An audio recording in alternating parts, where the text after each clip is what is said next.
নমস্কার দর্শক বন্ধুরা, রেপ স্পোর্টস বাংলা পর্দায় আপনাদের সকলকে আরেকবার স্বাগত।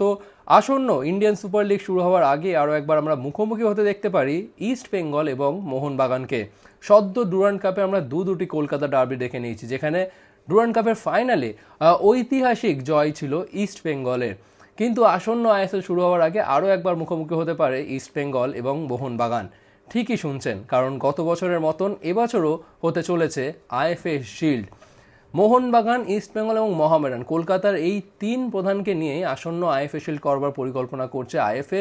পাশাপাশি আইএসএল এর বেশ কিছু ক্লাব এবং আইএফএল অর্থাৎ ইন্ডিয়ান ফুটবল লিগ, যেটি এই মুহূর্তে সেকেন্ড টায়ার লিগ, সেই আইএফএলেরও বেশ কিছু ক্লাবকে কিন্তু পার্টিসিপেশনের জন্য রিকোয়েস্ট পাঠানো হয়েছে আইএফএর তরফ থেকে।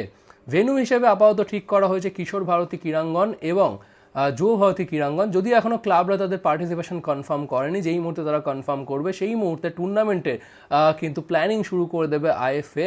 কিন্তু গত বছরের মতন এবছরও ওই সেপ্টেম্বর মাসের শেষের দিকে, গত বছর যদিও এটা হয়েছিল অক্টোবর মাসের শুরুতে, যেই সময় ইন্টারন্যাশনাল উইন্ডোটা চলছিল, কিন্তু এবারে ইন্টারন্যাশনাল উইন্ডোটা যেহেতু একটু এগিয়ে গিয়েছে, এবারে ইন্টারন্যাশনাল উইন্ডোটা শুরু হচ্ছে সেপ্টেম্বর মাসের 21 তারিখ থেকে এবং যেটি চলবে অক্টোবর মাসের 6 তারিখ, সেই সময় এই টুর্নামেন্ট করবার পরিকল্পনা করছে আইএফএ।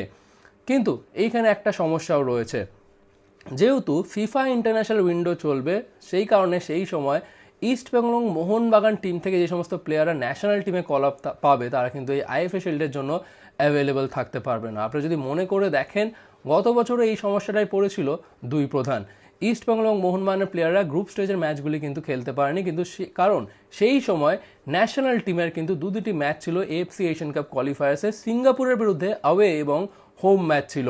সেই কারণে আইএফএ শিল্ডের ফাইনালে এসে কিন্তু অ্যাভেলেবেল হয়েছিল ন্যাশনাল টিমের ফুটবলাররা, এবং এবারও সেই একই সমস্যার সম্মুখীন হতে পারে দুই প্রধান। এবং আরও একটি সমস্যা রয়েছে, এই ফিফা ইন্টারন্যাশনাল উইন্ডোতে এআইএফএফ কিন্তু তিনটে ফ্রেন্ডলি খেলবে।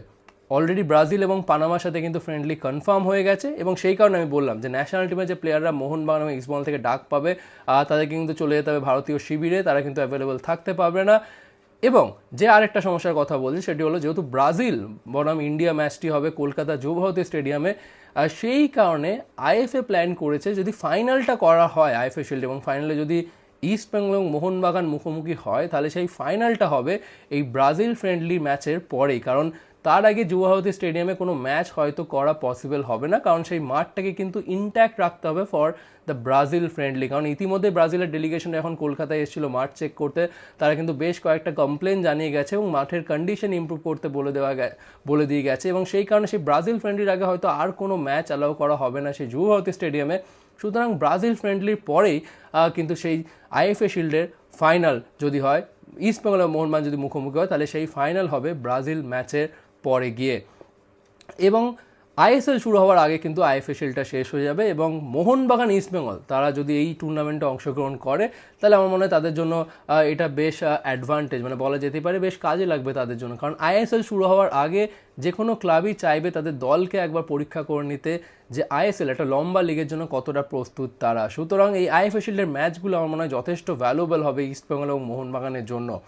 আপাতত আমরা যদিও মোহনবাগান ও ইস্টবেঙ্গলের শিবির থেকে খোঁজ নিইনি তারা আইএফএ শিল্ডে খেলবে কি খেলবে না, কিন্তু এই মুহূর্তে সেরকম কোনো সমস্যা কিন্তু আমরা দেখছি না আইএফএ শিল্ডে না খেলার। কারণ দেখুন, এই মুহূর্তে দুই প্রধানই কিন্তু আইএসএলের জন্য প্রস্তুতি চালাবে। ইস্টবেঙ্গলের যদিও আইএসএলের পাশাপাশি তাদের এএফসি চ্যালেঞ্জ রয়েছে, মোহনবাগান যেমন তাদের আইএসএলের জন্য প্রস্তুতি চালাবে, ঠিক একই সময় কোচেরা চাইবে যে বেশ কয়েকটা ভালো অপোনেন্টের সাথে ফ্রেন্ডলি খেলে নিতে, যাতে দলটাকে পরীক্ষা করে নেওয়া যায় যে কতটা প্রস্তুত লিগের জন্য, এবং সেখানে কিন্তু কাজে লাগতে পারে এই আইএফএ শিল্ড।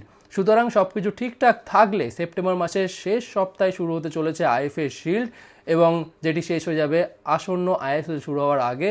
এবং ইউ নেভার নো, হয়তো আমরা আরও একবার দেখতে পারি ইস্টবেঙ্গল এবং মোহনবাগানকে মুখোমুখি হতে আসন্ন আইএফএ শিল্ডে। আপনার কি মতামত অবশ্যই জানান এই ভিডিও নিয়ে, এবং এরকম আরও অনেক ইন্ডিয়ান ফুটবলের আপডেটের জন্য অবশ্যই চোখ রাখুন রেপ স্পোর্টস বাংলা পর্দায়। আপনারা যদি মাল্টি স্পোর্ট কাভারেজ দেখতে চান বা ফলো করেন, তাহলে কিন্তু একটাই ডেস্টিনেশন, রেপ স্পোর্টস।